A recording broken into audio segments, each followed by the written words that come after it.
Greetings, everybody. Welcome to Lisa's Oasis. It used to be Friday. It used to be weekend. It used to be summary, wrap up. It's just Oasis. I think this is number 5. So what have we to talk about since I last did a piece of my own?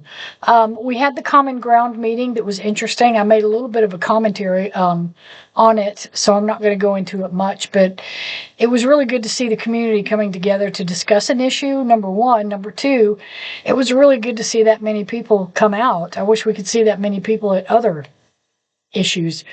Which, if the Board of Supervisors starts doing town halls like they said they were going to during the election, I've got some ideas about that too. I want to find a location and try and host them and see who I can bring in myself. Because we got a lot of different issues coming up that people want to talk about, and they're using social media and they don't have a lot of information, and we kind of go on gossip and rumors, and that's not good. We need to have open, articulate, transparent, and all that type of conversations. But the main gist of it was some landowners are upset that dogs are wandering on their property when they go hunting during dog hunting season. I didn't even know dog hunting was a big thing here. But they talked it out, and they're forming a board to bring up things on a case-by-case basis and then overall facilitate communication between interested parties. And that's a great thing. So I think that was a real good thing. There was another auction in Brookneal that had some really good stuff. Meyer Auction. I think he's the MeyerAuction.com or something. You can Google and find him, and I'm sure I've put his information on the website or in a blog or podcast somewhere. But he's in Brookneal, and he's like 2 Saturdays out of the month. I want to say the 1st and 3rd, or no, I think it's the 2nd and 4th. There wasn't one this weekend, so it'll be next weekend. Anyway, he gets some really, really interesting stuff, and I love to see people support him. He's getting his second feature on TV, I think WSET, because he's got a real unusual auction this time. It's an estate out in Farmville. He's also on that auctionzip.net.com, whatever site. So Mayor Auction in Brookneal, good stuff, good things going on. He's built a real community there, which is really nice to see. The Amish people bring baked goods and they auction stuff like that out. People bring their own canned goods and they auction stuff like that. And the farmers market people, they should check it out, maybe do that sometime, or have like one person gather a bunch of stuff and bring it for auction and do it on a Saturday. Because I know they're busy. So speaking of the auction, the farmers market, I stopped by the one in Halifax this weekend, and it was their grand opening, and I forgot. So I'm going to go back next weekend. They've redone the place, and it looks just beautiful. And I ran into the town manager while I was there, who is committed to sitting down and having a talk with me. And there's some new things inside the building and outside that were interesting, but I'm going to go probably next week if I can. That's the thing. I'm having surgery tomorrow, so I don't know if I'll be on my feet by next weekend, but I will go soon and show you all the new stuff and how they've renovated the interior, which really looks good. They also have an open space where nonprofits can go. Nonprofit organizations. Did I bring my drink? Yeah, can go and give out pamphlets or talk about events coming up and stuff like that. So it's even more outreach for the community to participate in the Halifax Farmers Market. I also covered a South Boston Farmers Market planning meeting. That's on one of the podcasts. Since I've done my last solo. And they have a lot of good vendors there you ought to check out. And, they could use help and support as well. But it looks like it's going to be a good year for them. And again, I'm going to try to go to their grand opening. It just all depends on the surgery. It's something minor. It's just a hernia. It's no big deal. But I'll be down for the count for a week or two. Another good personal thing was I passed my CDL. I've got a CDLB driver's license now. I'm excited about that. Anyway. So, yeah, I also covered Point Realty, which is Ken Buckley and his wife. They had their grand opening. It's right next to Paco's, and it was very, very nice. I've known Ken for a long time. He's a good fella. So he's also going to sit down at some point in the future, and we're going to talk about real estate in Halifax County. I'm also going to be meeting with Becca Vest. She's with another real estate company, but they also do outreach to help bring food to people, because that's something I need to do. Is I've got some things to give her. They're the ones that did the porch pickup at Christmas, and they'll do it anytime. So I want to get more information for you out there as well. Also, I'm looking at my notes here. Yes, there was also a Board of Supervisors meeting that went on and on and on and on and on. It was seriously like 4 hours. And I do a little preface. I had to break it up into 3 sections, but I do a little preface for each one so you know what's coming. The best part of it to me was seeing the Judge Cunningham's presentation of the new recovery center coming to the county. That's very exciting. There was also a lot of people there to talk about the Tishwaller track that's deteriorated really bad. The new committee assignments came out, or board assignments, and I'm going to have to check the meetings because that came out after the closed session, and by then it was almost 11:30 and I had to go. I just couldn't. My bedtime was like 10 o'clock, so that was enough for me.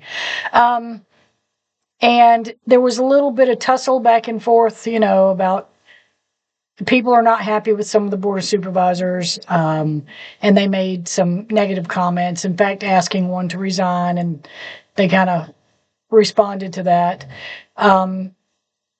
I understand the people who speak and their frustration, because it doesn't feel like, it's what, March, month 3, and it doesn't feel like any change or progress is being made from all the things that they complained about before.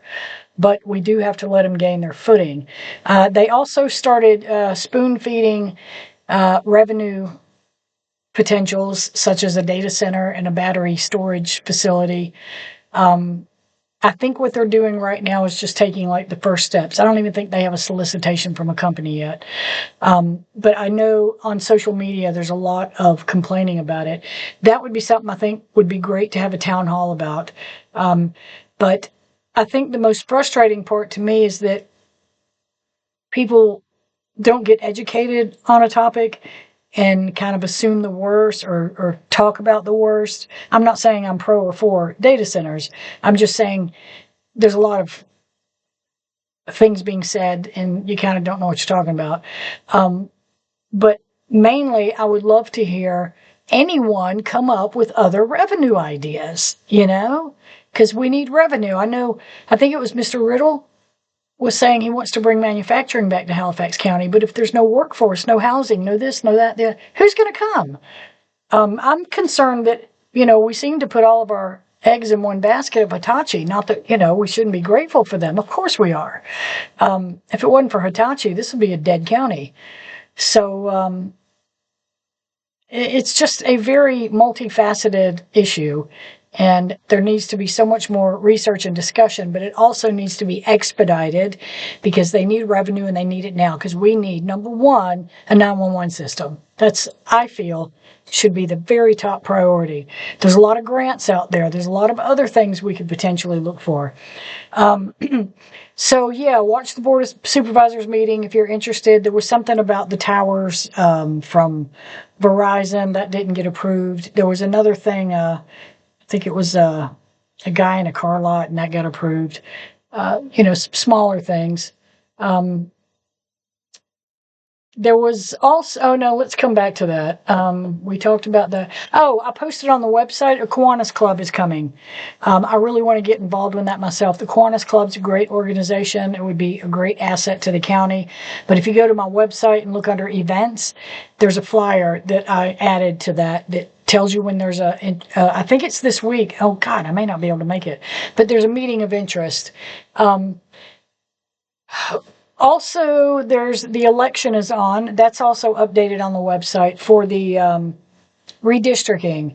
I think the day of voting is April 21st, but the early voting is open. You can go up to Mary Bethune at any time and vote. So whether you're for or against this, go up and vote. Personally, I'm for it. I'm voting yes. And I feel like it's because on a nationwide level, this exact same thing is happening, and what's fair is fair. And if Texas is going to redistrict to favor red, then another, California redistricts to favor blue. It's not how we should be doing things, but Texas started this whole mess, and a lot of other states are following suit.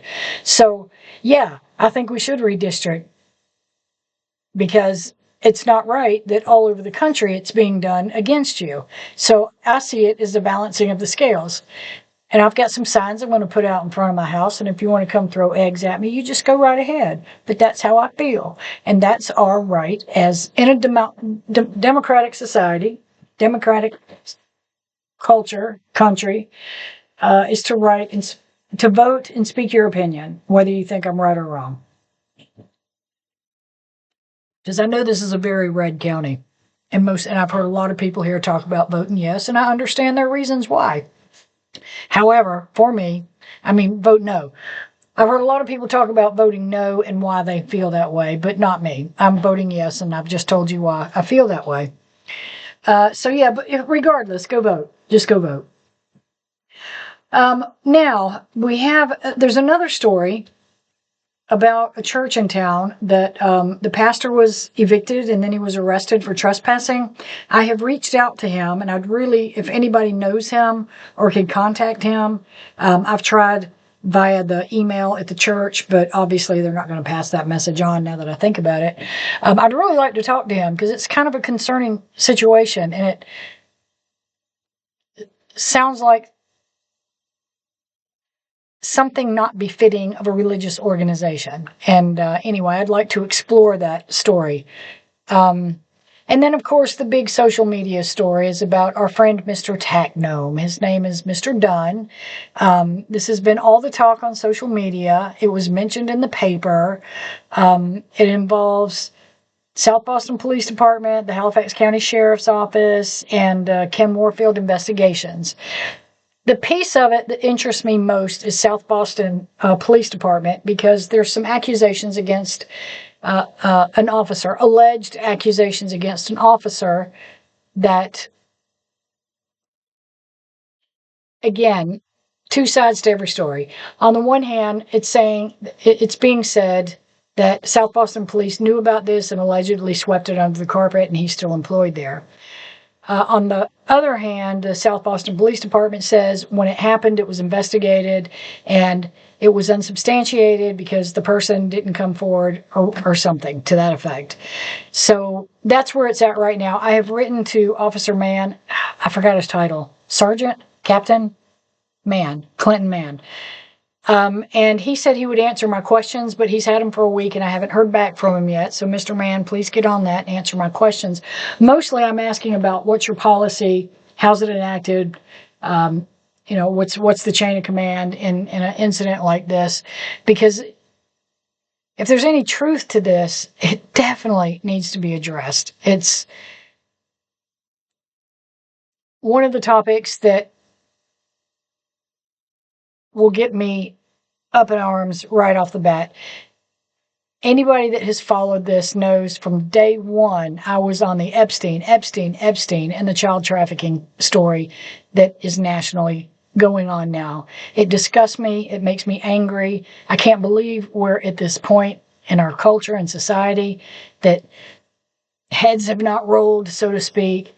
And I'm not comparing that to the South Boston Police Department, but it's just any topic of children and sex trafficking or, some people will say that children under the age of 18 can give consent. Well, that's not the law, number one. Number two, children are vulnerable. They are not in a position to make up their mind, just like you argue that they can't make up their mind about being, trans. Well, why should they be afforded these decisions? Did you know there's one legislator who's trying to get the age of consent dropped to 14?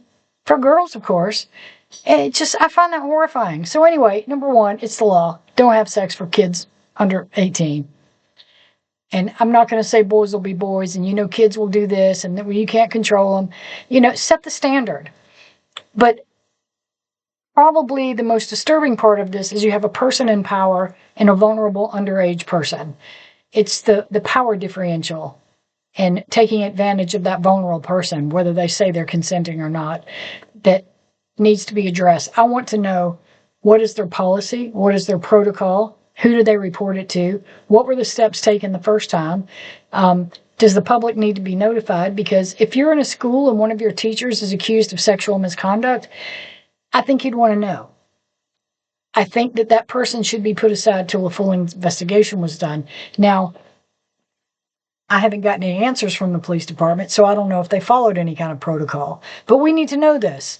And it's being said that there are other reports allegedly putting into, I think, the Commonwealth Attorney and the state police. So we'll see what comes of that. But imagine how difficult and humiliating it would be for these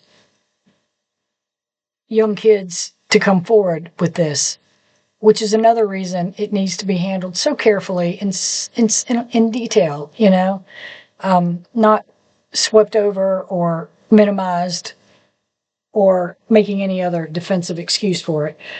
So I'm interested in following, but I've been doing a little research on this guy, and he's very, very interesting, Mr. Dunn. You can look it up on Google yourself. He's been interviewed and he's talked a lot, and he's been an activist. I may or may not agree with his ideas and tactics, but I understand some of what he explains as his direction and why. I haven't really gotten to why specifically here. I think he's from here and he works in the system here, and he saw some things that upset him, and now he's overseas. But I'm kind of like, why now? What does this hope to accomplish? If it's exposing wrong and corruption, that's great. Yeah, I'm totally on board with that. But there seems to be a little collateral damage going on here that we should be careful about. But I'm following it. And I'm asking a lot of questions, and I'm asking to talk to a lot of people, and we can just see what happens from here. I do think that a lot of people in the community, or what do they call it, circling the wagons about this, because we don't like dirty laundry aired out in public. Nobody does. But yeah, I've had it done to me. I know how it feels. That's why now I'm like, you say what you want. I don't care. Go back to when I was 21 and got a DUI, 40-something years ago. Whatever, it doesn't bother me now. I'm in a safe place. But I also understand the hypocrisy, and I understand why a lot of people in this community feel angry, because there have been a lot of law enforcement injustices happen. I recently had a family member that was incarcerated, and the treatment was very poor. They were not allowed to get their medication, and that can be a life or death situation. And I look at it as these are people very poorly trained. They do have to deal with some very tough situations. I asked a South Boston police officer one time, I said, why are you such an asshole? Because he really is. He's just a straight up asshole. He used to patrol over at the Higher Ed Center. And he said something to the effect of, well, when you deal with the people I deal with, it spit on you and cuss at you. And I get that, but it shouldn't be tit for tat. It shouldn't be eye for an eye. But you should have proper de-escalation training. But I mean, these cops are asked to be counselors, this, that, and the other, and they're just not trained for that. So once again, it's a multifaceted issue, but I'm following it with care. I'm asking a lot of questions. I've gotten a lot of information, and maybe I can tell you more about it when these pieces pull together. But I do hate that this has to go through the avenues of social media.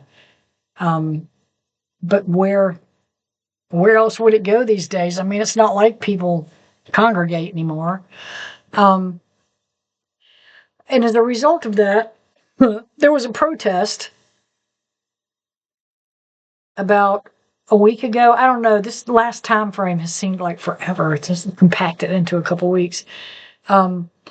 So I went to the protest. I covered it. It's up there as a podcast, even though it's maybe 5 minutes long, because I got there on time and no one was there. And then someone pulled up and there was 2 people in the car, and then 3 people got out and went up. But at that point, it was cold and I was a little irritated, so I didn't stay to interview them or anything.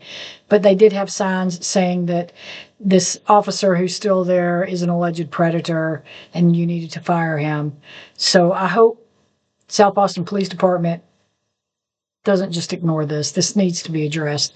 And I will be following up on it as soon as I can. Having surgery tomorrow.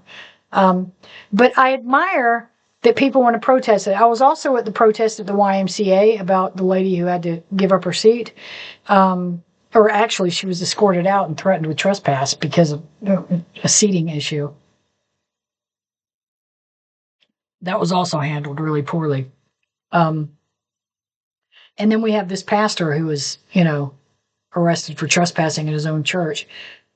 So I'm trying to figure out what the denominator is here. Is there a common denominator? Or are these just kind of outlier incidents? So I admire people who protest. I think that's a great thing. I called the police department prior to it to make sure all the rules were being followed, because I'm not going to get in trouble for it.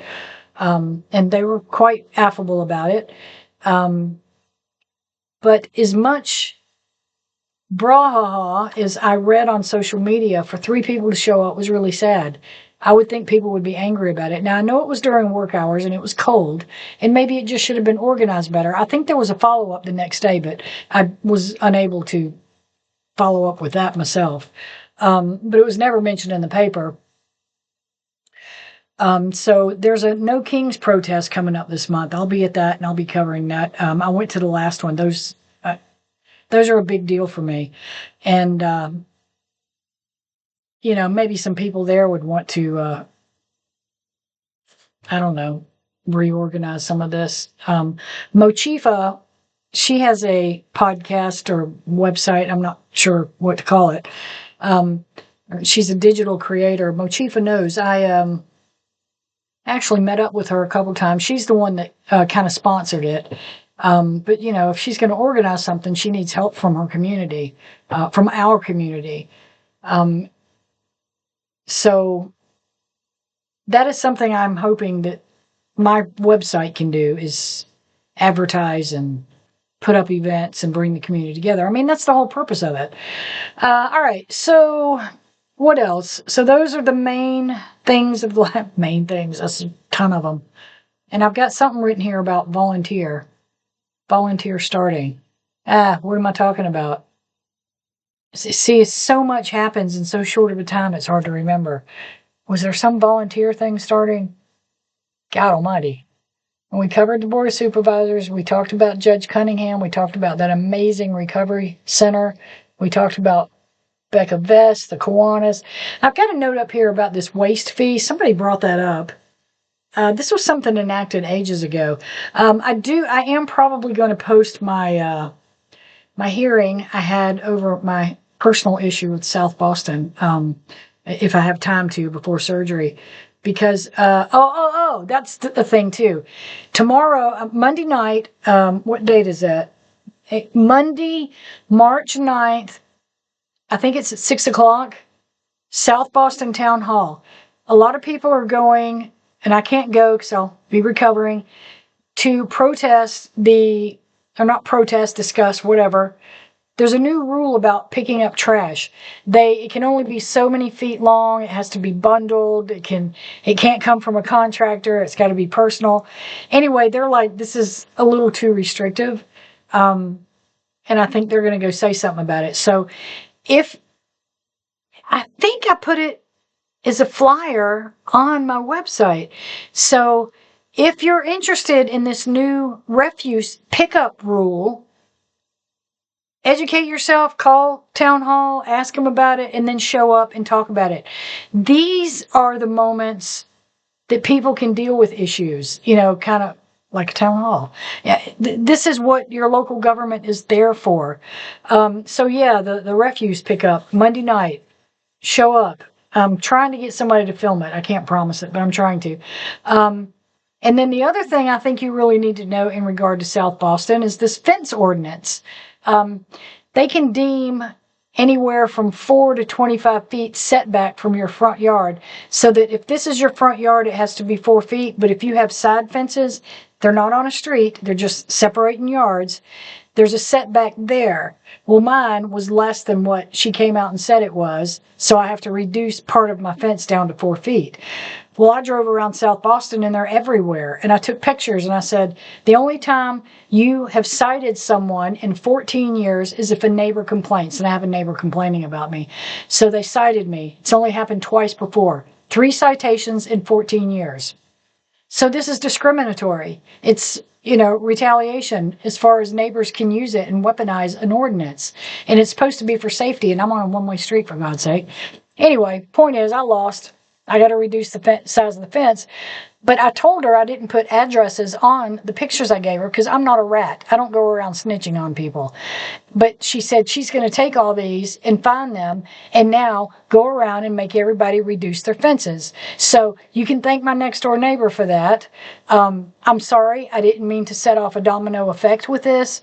But if you have a fence that goes as far as the sidewalk that is not set back a certain distance by 4 feet, they're going to come and cite you and make you take your fence down, reduce it, or they're going to fine you a ridiculous amount of money. So anybody that lives in South Boston, start looking at your fences now because Hope Cole is going to be on the warpath for you.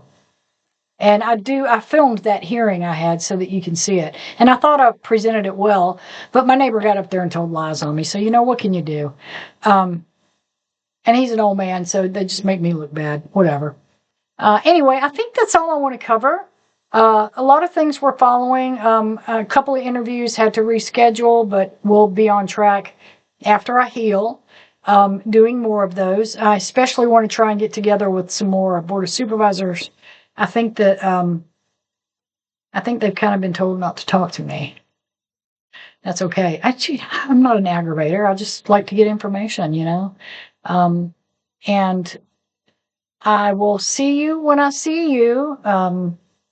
Be good to one another. Enjoy this beautiful weather and take care. Halifax Oasis. Bye-bye.